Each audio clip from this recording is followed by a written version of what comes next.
আল্লাযী আল্লামা বিল কলাম, যিনি কলমের মাধ্যমে শিক্ষা দেন। এখানে আল্লাহ তাআলা শিক্ষা দেওয়ার কথা বলছেন, কিন্তু কিসের দ্বারা শিক্ষা দেন বলছেন? কলমের দ্বারা। কেন কলমের কথা আগে আনলেন? কারণ কলমের শিক্ষা অত্যন্ত বড় দামি শিক্ষা। এই কলমের মাধ্যমেই আমরা আমাদের পূর্বসূরীদের জ্ঞান পাচ্ছি। যদি তারা বইপত্র লেখে না যাইতো তাহলে কি আমরা তাদের জ্ঞান পাইতাম? আল্লাহ তাআলার কোরআনটা আমাদের পর্যন্ত আসছে কিসের মাধ্যমে? কলমের মাধ্যমে লেখছে। এই কারণেই তো আমরা আজকে এই কোরআন পেয়েছি। নবীজি সাল্লাল্লাহু আলাইহি ওয়াসাল্লামের হাদিস, এটা কেন পেলাম আমরা?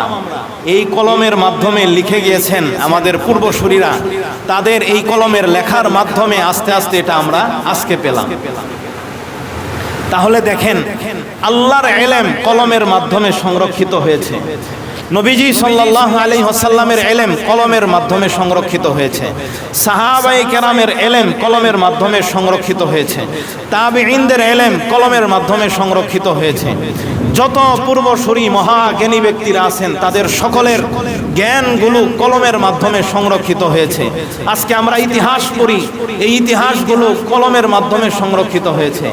এই কলমের মাধ্যমে ইলম, কলমের কত গুরুত্ব আল্লাহ তাআলা এই কথা বোঝানোর জন্য আয়াতে শিক্ষা দেওয়ার কথাটা আগে কলমের মাধ্যমে নিয়ে আসছে, যে কলমের মাধ্যমে শিক্ষাটা কত গুরুত্বপূর্ণ বিষয়। মনে রাখবেন, কলম তিন ধরনের কলম আছে। একটা হলো আল্লাহ তাআলার কলম।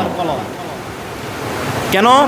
আউয়ালু মা খালাকাল্লাহু আল কলাম, সর্বপ্রথম আল্লাহ তাআলা যে জিনিসটা সৃষ্টি করছেন সেটা হলো কলম।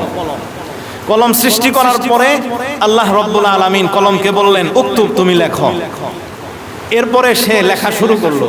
ফাকাতাবা মা ইয়াকুনু ইলা ইয়াউমিল কিয়ামা, কিয়ামত পর্যন্ত যা কিছু হবে লৌহে মাহফুজে কলম আপনা আপনি লেখা শুরু করলো কুদরতি ভাবে। আল্লাহ পাক রব্বুল আলামিন এই কলম সম্পর্কে তার নবী প্রিয় হাবিব সাল্লাল্লাহু আলাইহি সাল্লাম আরেকটি হাদিসের মধ্যে বলেন, লাম্মা খালাকাল্লাহুল খালকা, যখন আল্লাহ তাআলা সৃষ্টিজীবকে সৃষ্টি করলেন, শেষ হয়ে গেল, তখন তিনি লিখলেন তার কিতাবের মধ্যে, মানে লৌহে মাহফুজের মধ্যে লিখলেন। কি লিখলেন? লিখলেন যে ইন্না রাহমাতি গালাবাত গযবি, আমার রহমতটা আমার ক্রোধের উপরে প্রাধান্য পেয়েছে, বিজয় লাভ করেছে। এই লেখাটা আল্লাহ তাআলা লৌহে মাহফুজে লিখে রাখলেন। আর এই কলমটা কোথায়? এই কলমটা হলো ফাহুয়া ইনদাহু ফাওকাল আরশ, এটা আল্লাহ তাআলার কাছে আরশের উপরে। তাহলে আমরা পেলাম যে আল্লাহ তাআলার কলম আছে। এরপরে আরেক কলম আছে যেটা হলো ফেরেশতাদের। ফেরেশতারা এই যে আমাদের বান্দাদের নামায়ে আমাল, আমল সমূহ, আমরা ভালো কাজ খারাপ কাজ করি, এটা ফেরেশতারা এই কলমের মাধ্যমে লেখেন। 3 নাম্বার কলম হলো যেটা আমরা লেখালেখি করি, আমাদের দুনিয়াতে যে কলম। তাহলে এই 3 প্রকারের কলম আমরা পেলাম।